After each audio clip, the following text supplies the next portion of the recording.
நமது நாட்டின் ஆன்மீகம், கலை, கலாச்சார பண்பாடுகளை அனைத்து பகுதிகளுக்கும் பரப்பிடும் வகையில் ஒரே பாரதம் உன்னத பாரதம் திட்டத்தின் கீழ் மத்திய அரசு பல்வேறு முன்னெடுப்புகளை மேற்கொண்டு வருகிறது. அதன் ஒரு பகுதியாக காசி தமிழ்ச் சங்கமம் என்ற நிகழ்வை நடத்தி தமிழகத்திற்கும் காசி மாநகருக்குமான பிணைப்பை பலப்படுத்தி வருகிறது.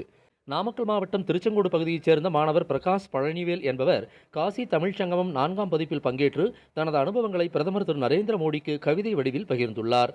கங்கை கரையில் தமிழ் முரசு கொட்டுவோம், காவிரி துறையில் காசி பெருமை பேசுவோம் என்ற கவிதை வடிவிலான அவரது கடிதத்திற்கு பிரதமர் அவர்கள் பதில் கடிதம் எழுதி அவரை ஊக்கப்படுத்தியுள்ளார்.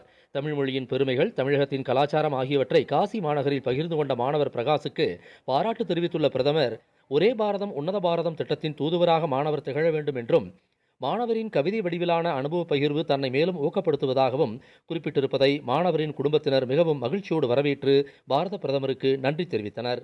தேசிய கவி பாரதியாரோட எண்ணத்தை பிரதிபலிக்கிறதா ஒரே பாரதம் உன்னத பாரதம் அப்படிங்கிற அந்த நோக்கத்தில் நாங்கள் எல்லாருமே வந்து காசிக்கு போயிட்டு வந்தோம். நம்ம பாரத பிரதமர் எப்படி காசிக்கும் தமிழுக்கும் இருக்கிற உறவை வந்து இன்னும் பிரபலப்படுத்தணும், இன்னும் அதை வந்து உறுதியாக்கணும் அப்படிங்கிறது வெளிப்படையாக தெரிகிறது.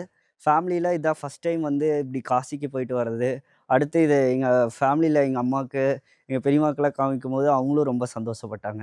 ரொம்ப மகிழ்ச்சியாக இருக்குது. எங்கள் சுற்றி இருக்கிற வட்டாரத்துக்கு பெருமையாகவும் இருக்குது. எங்கள் தலைமுறையிலேயே இவங்க தான் ஃபஸ்ட்டு போயிட்டு வந்திருக்குறாங்க காசிக்கு. அதுவும் ஃப்ரீயாக இந்த கவர்மெண்ட்டு திட்டத்தில், சென்ட்ரல் கவர்மெண்ட்டு திட்டத்தில் கிடச்சி போயிட்டு வந்திருக்கிறதுங்கிறது ஒரு பெரிய சிறப்பாக நாங்கள்லாம் நினச்சிட்ருக்குறேன் நான். இந்த மாதிரி வாய்ப்பு நீங்கள்லாம் ஏற்படுத்தி கொடுத்ததுக்கு நரேந்திர ஐயா மோடி அவர்களுக்கு மகிழ்ச்சியை தெரிஞ்சுக்கிறேன், நன்றியும் தெரிவிச்சுக்கிறேன்.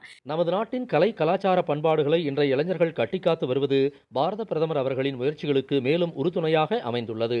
நாமக்கல்லிலிருந்து எஸ். கண்ணன்.